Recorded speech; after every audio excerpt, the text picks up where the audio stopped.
तो ये है हमारे इस वीडियो का थर्ड पार्ट। अगर आपको इस चैप्टर के इससे पहले के एक्सप्लेनेशन देखने हैं तो आप बाकी की 2 वीडियोस देख सकते हैं। उनका लिंक जो है वो मैं डिस्क्रिप्शन बॉक्स में डाल दूँगी। तो पिछले वीडियोस में जो है हमने पिक्चर प्लांट तक सारा हमारा सिलेबस कंप्लीट कर लिया था। ठीक है, नेक्स्ट टॉपिक है सेप्रोट्रॉप्स। तो सेप्रोट्रॉप्स क्या है? You might have seen packets of mushrooms sold in the vegetable market. जैसे आपने कई बार देखा हो, अगर मार्केट में मशरूम के पैकेट्स भी आते हैं। ये देखिए जैसे डायग्राम बना हुआ है ना, इस तरह के। ये देखिए, ये क्या है? ये मशरूम के पैकेट्स हैं। ये इस तरह से एज इट इज़ पैकेट्स मिलते हैं मार्केट में, अगर आपने कभी देखे हो तो।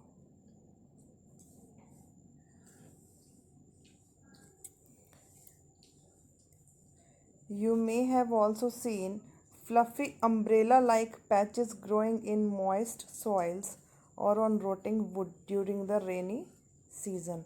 और शायद आपने देखा होगा कि जब बारिश का मौसम होता है तो ऐसे अम्ब्रेला के जैसे पैचेस भी कई बार ग्रो कर जाते हैं। लाइक दिस, ऐसे अम्ब्रेला के जैसे पैचेस ग्रो कर जाते हैं जहाँ पर मिट्टी गीली होती है। ठीक है, तो इनको क्या बोलते हैं? Mushroom.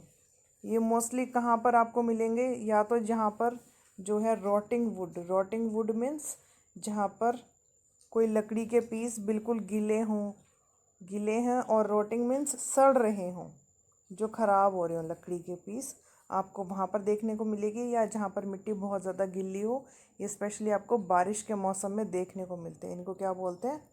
Mushroom. Let us find out what type of nutrients they need to survive and from where they get them। अब हम ये पढ़ेंगे कि इनको किस तरह के न्यूट्रिएंट्स चाहिए ज़िंदा रहने के लिए, और ये इनको कहाँ से मिलते हैं। ये देखिए, जो अभी मैंने आपको समझाया था ना, ये देखिए अम्ब्रेला लाइक स्ट्रक्चर है ना, ये अम्ब्रेला लाइक स्ट्रक्चर। तो इनको क्या बोलते हैं? मशरूम। ये पैकेट्स हैं मशरूम के। A mushroom growing on a decayed matter. और देखो, जब मैटर सड़ रहा होता है ना, जो डिकेइंग मैटर होता है, जो गला हुआ हो, तो ये वहाँ पे ग्रो करता है मशरूम।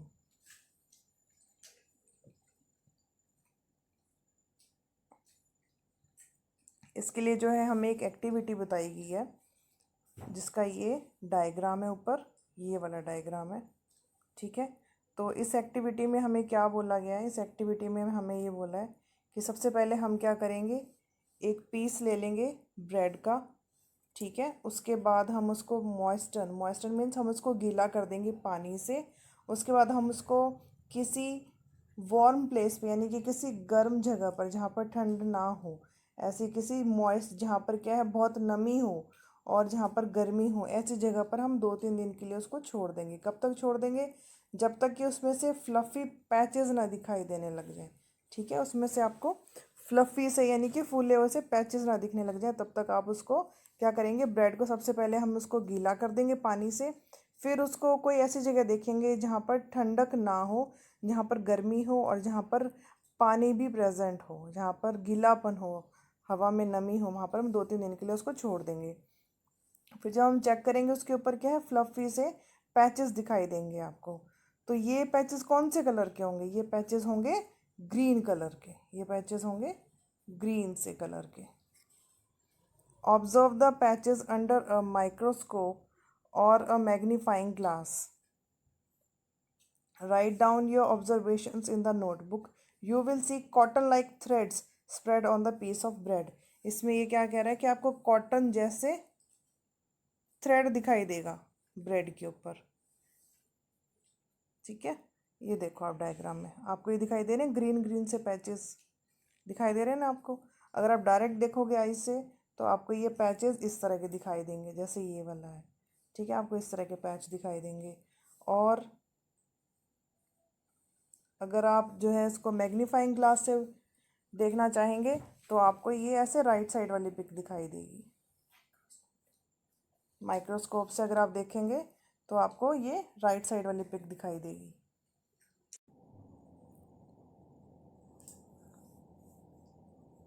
तो अगर आप माइक्रोस्कोप से देखेंगे तो आपको ये इस तरह का ग्रीन सा स्ट्रक्चर दिखाई देगा। ये देखो, ये ऐसे, ये कॉटन के जैसे थ्रेड होते हैं ना, ये आपको वैसा स्ट्रक्चर दिखाई देगा। इसको क्या बोलते हैं? फंजाई या फंगस। ठीक है, अगर आप माइक्रोस्कोप से देखोगे तो आपको ऐसा दिखाई देगा, और डायरेक्टली देखोगे आप बिना माइक्रोस्कोप के तो आपको ऐसा दिखाई देगा, ये ग्रीन ग्रीन सा structure.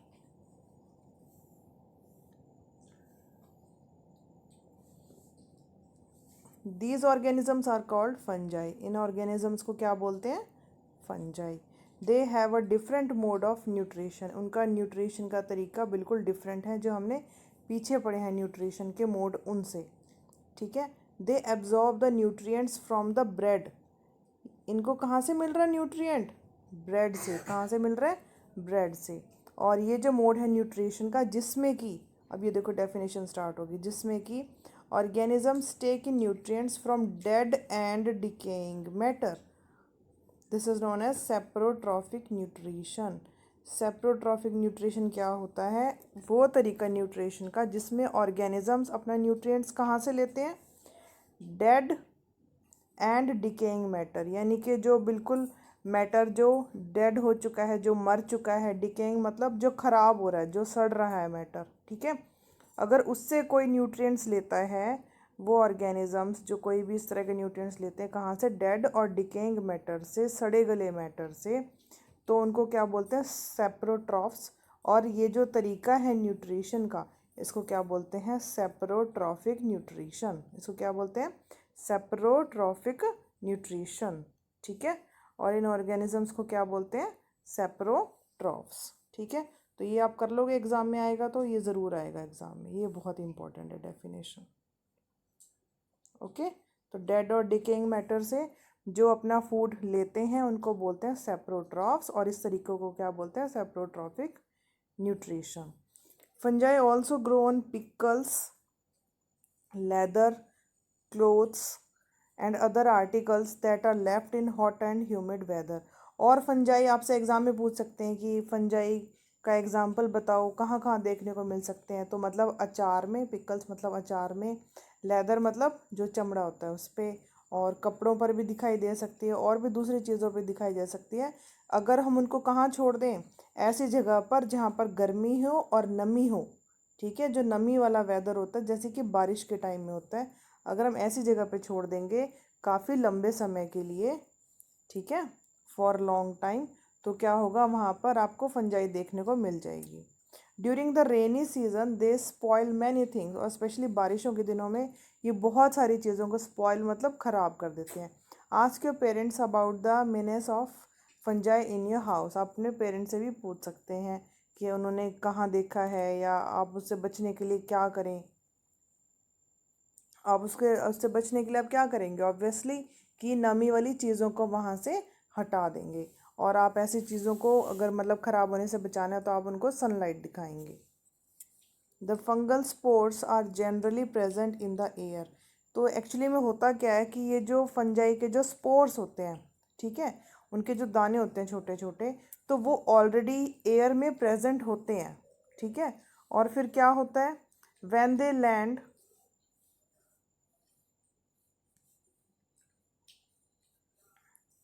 when they land wet and warm things they germinate। अब क्या होता है कि देखो, ऐसे हवा में तो वो पहले से ही प्रेजेंट होते हैं उसके छोटे छोटे स्पोर्स, फिर जब उनको लगता है ना कि कहीं पर कोई गीली जगह है और वार्म जगह है, वो वहीं पर आके जम जाते हैं, जर्मिनेट हो जाते हैं। ठीक है, वहीं पर वो उगना स्टार्ट कर देते हैं, और वो ग्रो करने लग जाते हैं, धीरे धीरे वहाँ पर बढ़ने लग जाते हैं। ओके, तो अगर हमसे कोई पूछता है तो हम क्या बताएंगे कि ये जो इसके स्पोर्स हैं फंजाई के, वो तो पहले से ही एयर पार्टिकल्स में प्रेजेंट होते हैं, और जहाँ पर भी उनको गीली जगह मिलती है, वार्म जगह, गर्म जगह मिलती है, ये वहीं पर आकर के चिपक जाते हैं, वहाँ पर आके जर्मिनेट हो जाते हैं, उगने लग जाते हैं और ग्रो करने लग जाते हैं।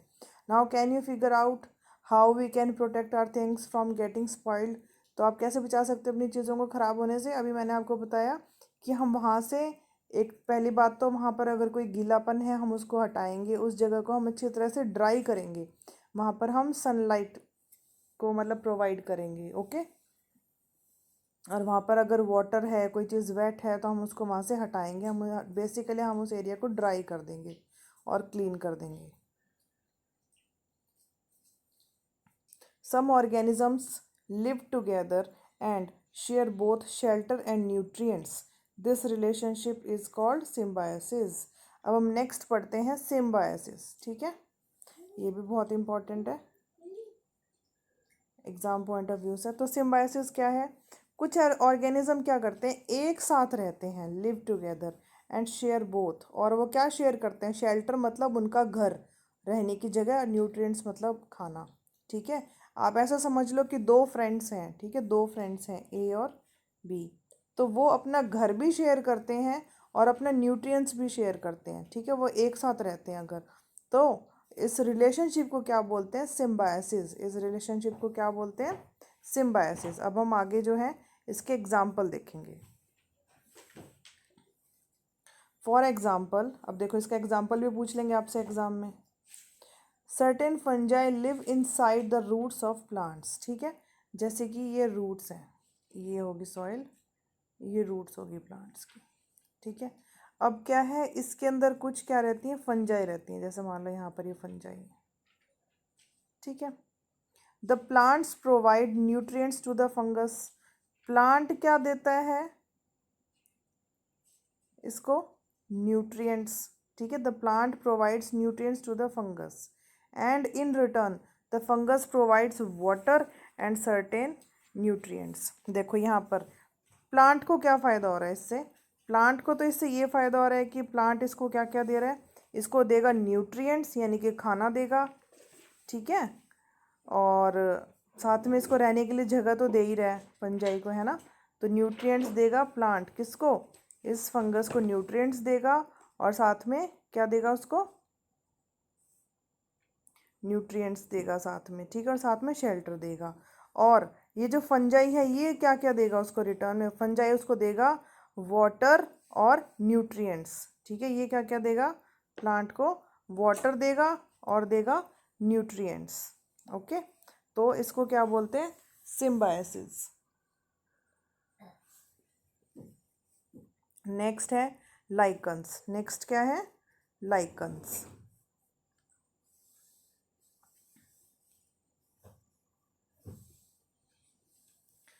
In organisms like lichens, a chlorophyll containing partner which is an alga। देखो लाइकन्स में क्या है, ये एक्चुअली में कंपनी है किस किस की? Chlorophyll containing alga. एक तो इसमें होता है एल्गा और एक इसमें होता है फंगस, ठीक है। तो ये दोनों मिलकर के एक साथ रहते हैं। एल्गा के पास क्या है? क्लोरोफिल, ठीक है, और साथ में दूसरा क्या है इसमें? फंगस। दोनों साथ मिलकर के रहते हैं। तो इसमें फंगस क्या फ़ायदा पहुंचाता है? देखो फंगस क्या करता है? फंगस देता है शेल्टर, देता है रहने के लिए जगह, पानी और मिनरल देता है, किसको? एल्गा को, ठीक है। ये तो क्या, ये ड्यूटी किसने कंप्लीट की? फंगस ने। फंगस ने क्या क्या काम कर दिया?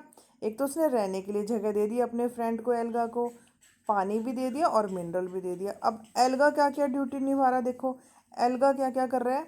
Alga prepares and provides food to the fungus. खाना को बनाने की ड्यूटी और प्रोवाइड करने की ड्यूटी किसकी है? एल्गा की, ठीक है। तो एल्गा इन सब चीज़ों के बदले में जो फंगस कर रहा है एल्गा के लिए, एल्गा उसको रिटर्न में क्या क्या देता है? उसका खाना बनाता भी है और उसको देता भी है, ठीक है। तो ये काम किसका हो गया? एल्गा का। तो इस तरह से ये अपनी फ्रेंडशिप निभाते हैं और एक दूसरे को फ़ायदा भी पहुंचाते हैं और एक साथ रहते हैं। How nutrients are replenished in the soil. अब ये बोल रहे हैं कि जो न्यूट्रिएंट्स सॉइल में से निकल जाते हैं उसकी कमी कैसे पूरी होती है, ठीक है। रिप्लेनिश करने का मतलब उसकी कमी कैसे पूरी होती है जो निकल जाते हैं। तो have you seen farmers spreading manure और फर्टिलाइजर्स इन द फील्ड्स और gardeners using them in lawns और इन पॉट्स। कभी आपने देखा है किसानों को वो अपने खेतों में फर्टिलाइजर्स डाल रहे होते हैं, या मैन्योर मतलब कि खाद डाल रहे होते हैं। और आपने गार्डनर यानी कि माली को भी देखा होगा, जो माली होता है जो गार्डन को संभालता है ना, जो फूल वगैरह लगाता है। तो आपने कभी देखा हो उसको कि वो अपने लॉन में यानी कि अपने गार्डन में या अपने पॉट्स में, यानी कि जो उसके फूलदान हैं, ठीक है, फ्लावर पॉट्स हैं, तो वो उनमें कभी आपने देखा है कि वो या तो खाद डाल रहा होता है या फर्टिलाइजर्स डाल रहा होता है? वो क्यों डालता है ये सब? यस, वो ये सब इसलिए डालता है ताकि वो जो प्लांट्स को न्यूट्रिएंट्स चाहिए उनको वो दे सके।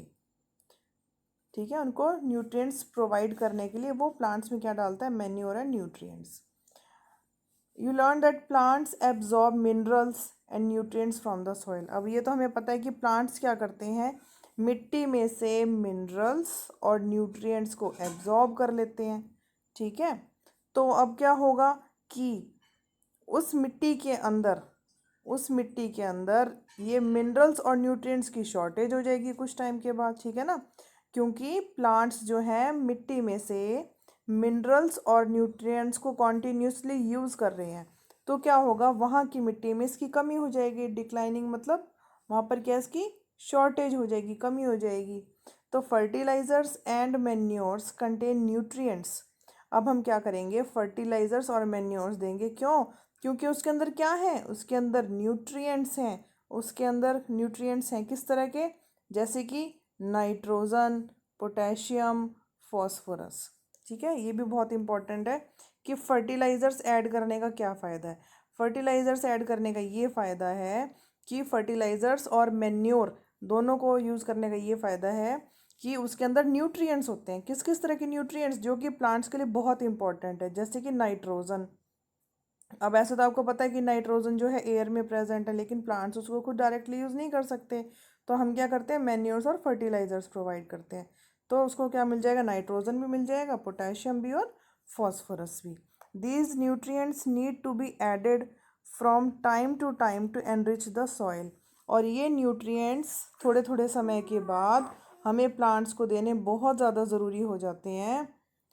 किस लिए, टू एनरिच द सॉइल, मतलब उस मिट्टी की क्वालिटी को अच्छा रखने के लिए हमें अलग से भी प्रोवाइड करने पड़ते हैं ये सब न्यूट्रिएंट्स। कैसे, खाद और ये डाल करके,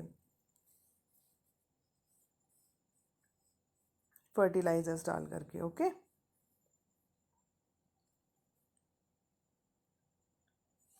we can grow plants and keep them healthy if we can fulfill the nutrient requirements of the plant। कोई भी प्लांट तभी हेल्दी रहेगा अगर हम उसको, जो भी उसके न्यूट्रिएंट्स उसको चाहिए, अगर हम उसके न्यूट्रिएंट्स की रिक्वायरमेंट को, उसकी ज़रूरत को पूरा करेंगे, तभी तो वो प्लांट्स हेल्दी रहेगा।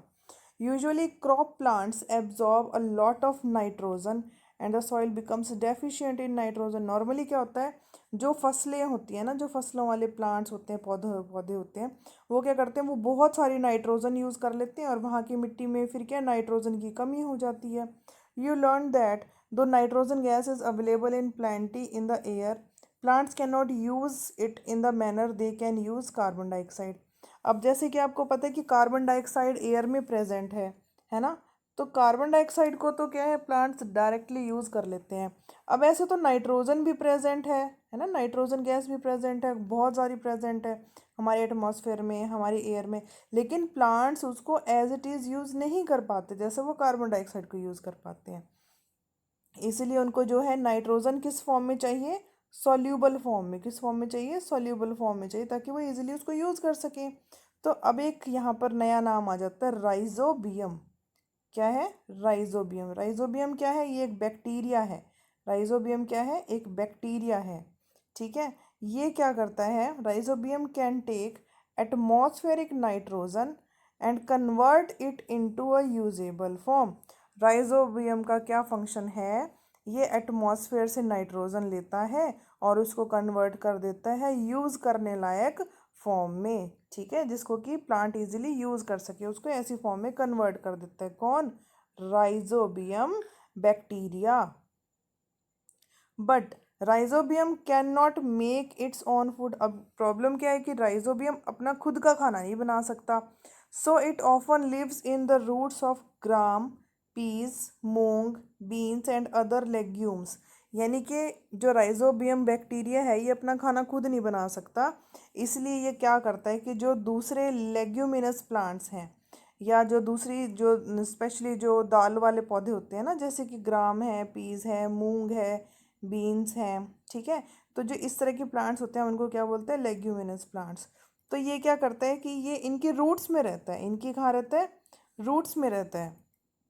और साथ में क्या करता है, देखो इसको तो रहने के लिए जगह मिल जाती है राइजोबियम बैक्टीरिया को। ठीक है, ये इस तरह के प्लांट्स के रूट्स में रहता है और उनको क्या दे देता है बदले में, नाइट्रोजन। मतलब कि इसको घर मिल गया रहने के लिए, है ना, और प्लांट को क्या मिल गया, nitrogen. In return the plants provide food and shelter to the bacteria. और इसके बदले में क्या होगा, जो प्लांट है वो क्या करेगा, प्लांट क्या है बदले में खाना भी देगा और शेल्टर भी देगा, किसको, राइजोबियम बैक्टीरिया को, क्योंकि बैक्टीरिया ने भी तो हेल्प की है प्लांट को। दे दस हैव अ सिम्बायोटिक रिलेशनशिप, और इस तरह से इनकी रिलेशनशिप कैसी कहलाती है, symbiotic. This association is of great significance for the farmers, और इस तरह की जो रिलेशनशिप है इसका बहुत फ़ायदा होता है स्पेशली किनको, फार्मर्स को। They can reduce the use of nitrogenous fertilizers, अब उनको जो नाइट्रोजन वाले फर्टिलाइज़र हैं वो उसको कम भी यूज़ कर सकते हैं, कहाँ पर, जहाँ पे कि लेग्यूमिनस प्लांट्स हो, जहाँ पर कौन से हों, लेग्यूमिनस प्लांट्स हों, ठीक है ना, क्योंकि लेग्यूमिनस प्लांट्स में तो पहले से क्या प्रेजेंट होता है, राइजोबियम बैक्टीरिया, तो वहाँ पर क्या है, उनको फर्टिलाइजर्स नाइट्रोजन वाले नहीं यूज़ करने पड़ते, इतने किसानों को थोड़े कम यूज़ करने पड़ते हैं। मोस्ट ऑफ द पल्सेस यानी कि dals are obtained from leguminous plants, तो अधिकतर लेग्यूमिनस प्लांट्स में क्या मिलता है, पल्सेस या दाल। In this chapter you learn that most of the plants are autotrophs, अब आपने ये तो पढ़ ही लिया कि अधिकतर प्लांट्स कैसे होते हैं, ऑटोट्रॉफ्स। ऑटोट्रॉफ्स मतलब जो अपना खाना खुद बनाते हैं। सिर्फ कुछ ही ऐसे प्लांट्स हैं जो कि पैरासाइटिक हैं, कुछ ही ऐसे प्लांट हैं जो कि पैरासाइटिक हैं या सेप्रोट्रॉफिक हैं, ठीक है। पैरासाइटिक वाला अभी हमने किया था कि क्यूटा वाला एग्जाम्पल, है ना, तो वो किसका एग्जाम्पल था, पैरासाइटिक का, ओके। और सेप्रोट्रॉफिक वाला अभी आपको करवा दिया फंजाई का। They derive nutrition from other organisms, उनको अपना न्यूट्रिशन कहाँ से मिलता है, दूसरे ऑर्गेनिज्म से। All animals are categorized as heterotrophs, सभी एनिमल्स को हम क्या बोलते हैं, हेट्रोट्रॉफ्स। हेट्रोट्रॉफ्स मतलब जो अपना खाना खुद नहीं बनाते। सिंस यानी कि because they depend on plants and other animals for food, सभी एनिमल्स क्या है, हेट्रोट्रॉफ्स हैं, क्योंकि वो अपना खाना खुद नहीं बना सकते, इसलिए वो डिपेंड किस पे करते हैं, प्लांट्स पे और दूसरे एनिमल्स पे अपने खाने के लिए। Can we say that the insectivorous plants are partial heterotrophs, yes बिल्कुल हम कह सकते हैं। इंसेक्टिवोरस प्लांट जैसे कि पिक्चर प्लांट है ना, तो जो पिक्चर प्लांट है पार्शियल मीन्स हाफ, क्या हम उसको बोल सकते हैं कि वो भी हाफ हेट्रोट्रॉफ है, यस, क्योंकि देखो वैसे तो उसके अंदर क्लोरोफिल है तो वो कुछ तो अपना खाना खुद बना ही लेता है फोटोसिंथेसिस के प्रोसेस की हेल्प से, और जो उसकी कमी रह जाती है, उसकी नाइट्रोजन की जो उसकी कमी रह जाती है वो क्या करता है, वो इंसेक्ट्स को खा के पूरी कर लेता है। तो इस तरह से कुछ तो वो अपना खाना खुद बना लेता है, यानी कि वो पार्शियल, पार्शियल मीन्स हाफ, यानी कि वो आधा हेट्रोट्रॉफ भी है और आधा ऑटोट्रॉफ भी है। तो हमारा ये वीडियो आज यहीं पर ख़त्म होता है, और अब इससे हम नेक्स्ट वीडियो में जो है इसी चैप्टर के क्वेश्चंस एंड आंसर्स करेंगे, साथ में हम बुक एक्सरसाइज भी करेंगे। और अगर आपको मेरी वीडियो पसंद आई हो, आपके सारे डाउट्स अच्छी तरह से क्लियर हो गए हो, तो प्लीज़ लाइक करें और अपने फ्रेंड्स के साथ शेयर करना ना भूलें, एंड प्लीज़ सब्सक्राइब भी करें।